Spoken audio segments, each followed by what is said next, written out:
What's up guys, DuArktik here with another Marvel Strike Force video, and in this video we are going to talk about the invaders. We're going to talk about the best ISO weight for them. We're going to talk about gear investment, which characters you should prioritize, which characters you should maximize. We're going to talk about T4s, and we're also going to talk about the position of the team. The position of the team is extremely important for the invaders, and depending on which position you have, you might go from one of the best teams we have out there in the game in terms of gameplay, or one of the most sluggish teams that we have out there in the game. So once again, position of this team is going to be very, very important, and it's going to determine the performance of them. So we're going to talk about all of this, and as always you can find this information on my infographics. The link will be in the description of my Discord, and then there is a section for the invaders. So let's get started. Let's break down all the information of the invaders, and we're going to start off by taking a look at the position of the characters. So this is my infographic, how it works.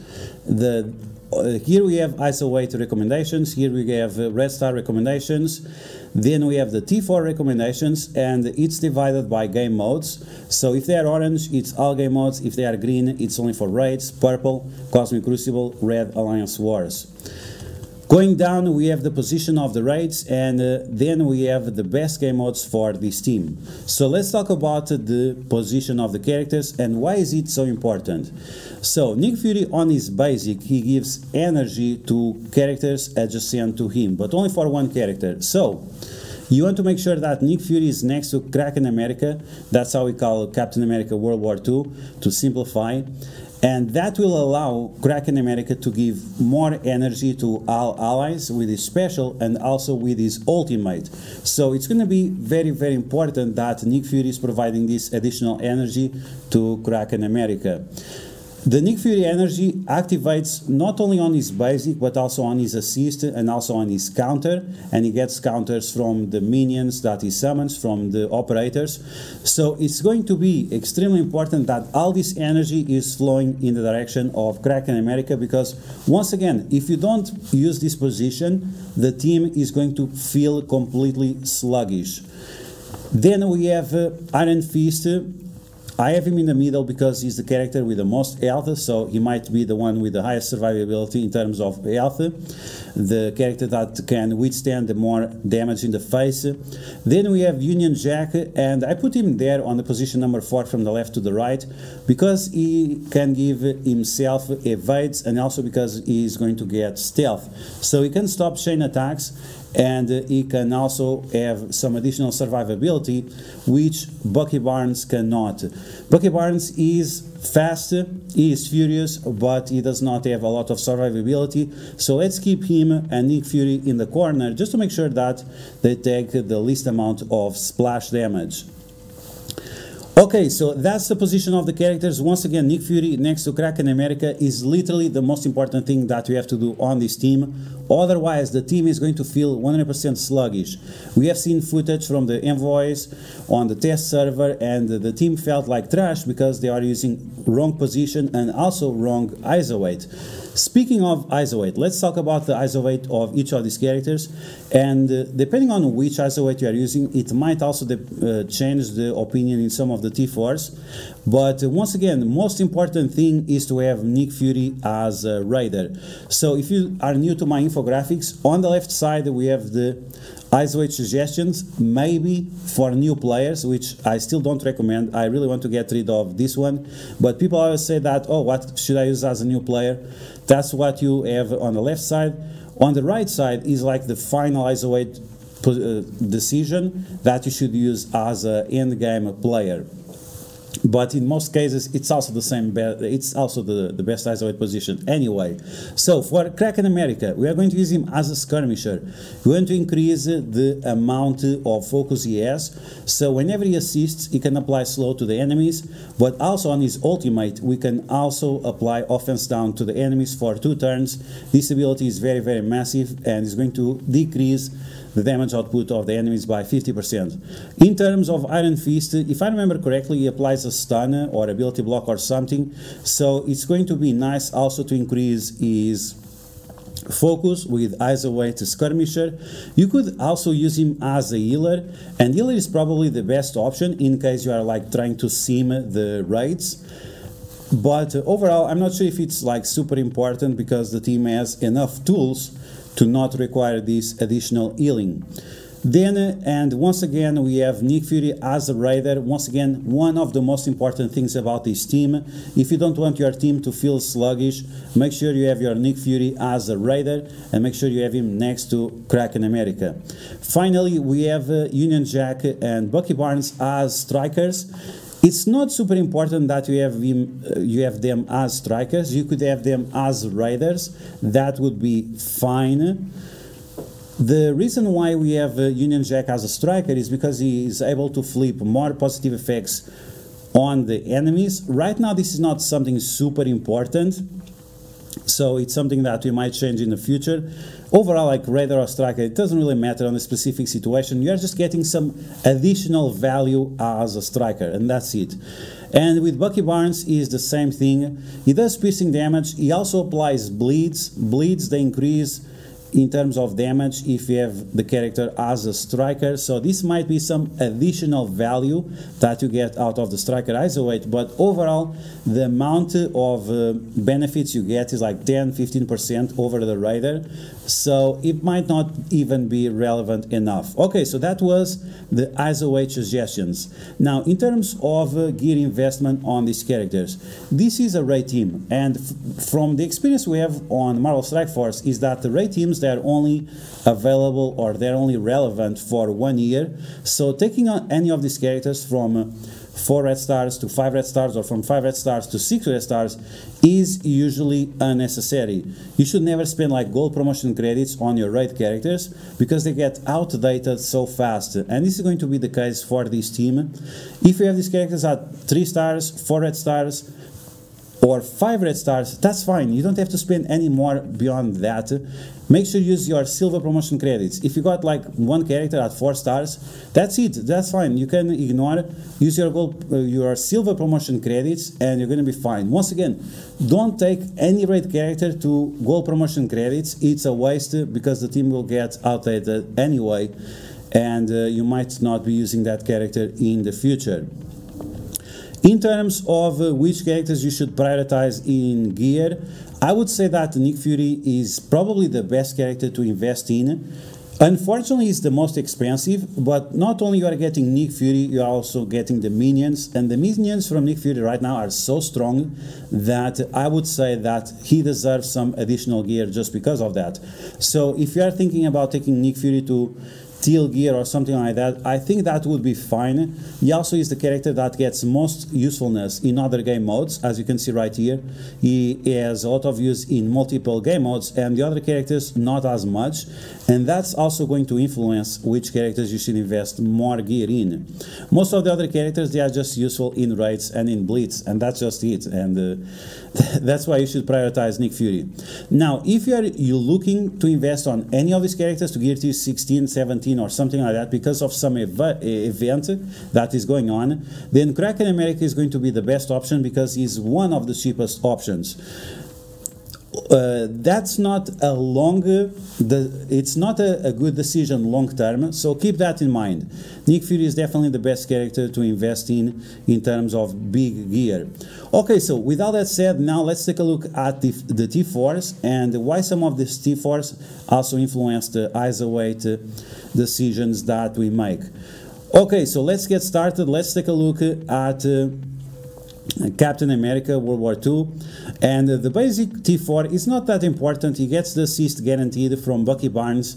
It's a meaningless amount of damage increase, and you should not be using the basic of Kraken America anyway. If you are using the position I'm mentioning, using his basic is going to be something very, very rare. Then we have his special and the ultimate. Both of these abilities give ability energy to all invader allies, even the minions. So the special and the ultimate for Kraken America are must-have T4s, 4 stars, 5 stars. definitely must have. And on top of that, the ultimate also increases the damage output by a big multiplier, and that's very important.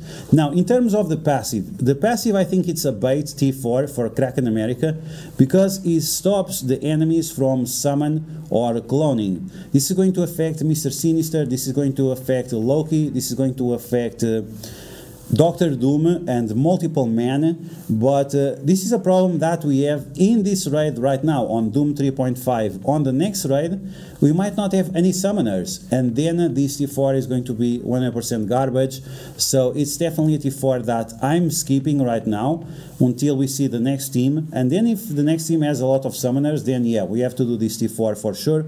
Right now, in my opinion, it's just a bait for you to waste your T4s in something that is going to have no use in the future. Let's take a look at Iron Fist. Iron Fist basic just does damage, not important at all. The special also does damage, but attacks more targets, so a little bit more value, but it's not going to be super relevant. The multiplier is also a lot bigger, so a little bit more on that. Then we have the ultimate, also increases the damage, but it also increases the healing. So for 1 T4, you are getting 2 effects, massive amount of damage to all enemies, and additional healing for the entire team. So this T4 is a nice to have. It's definitely not a must-have T4, so keep it on the nice to have category.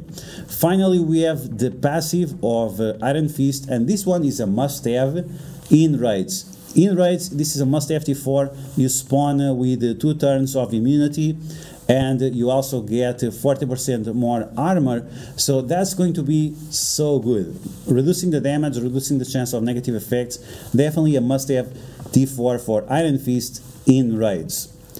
Let's move on to the next character. We have Union Jack. And Union Jack T4s, remember that we said that he was going to be a striker, maybe a raider.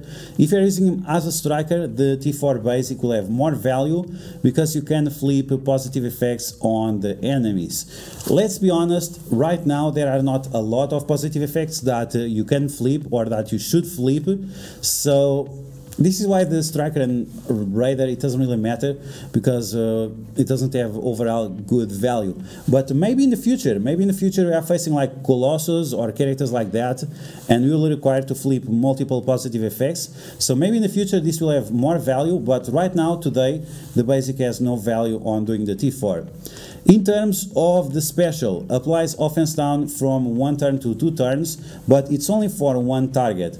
You want to use this ability in characters like Ghost Rider or, or Morbius, that are going to do massive damage to your team, but beyond that, it's not important T4 at all, so you can skip. Now, in terms of the ultimate for Union Jack, this one is a must-have T4. This additional turn rewind on the enemies is very, very impactful. For example, on the Doom raids right now on 3.5, you can turn rewind Sif and apply Disrupt to her, and that will stop her from taunting. It's going to be amazing. You can do the same for Black Widow, Mr. Sinister, Doctor Doom, making sure that those characters do not have their turns, and like that you're going to be more successful in the raid. So the ultimate of Union Jack is definitely a must-have T4. Then we have his passive, and the passive is also very good because whenever he loses charges, he's going to get evade and also give evade to all invader allies. And because we are using Nick Fury in the corner, that makes less likely for Nick Fury to be attacked, and then that means you can spread those evades to all the other characters and give them a second turn of evade in case they already consumed the previous one. So this T4 is definitely a must-have to increase the survivability of the team.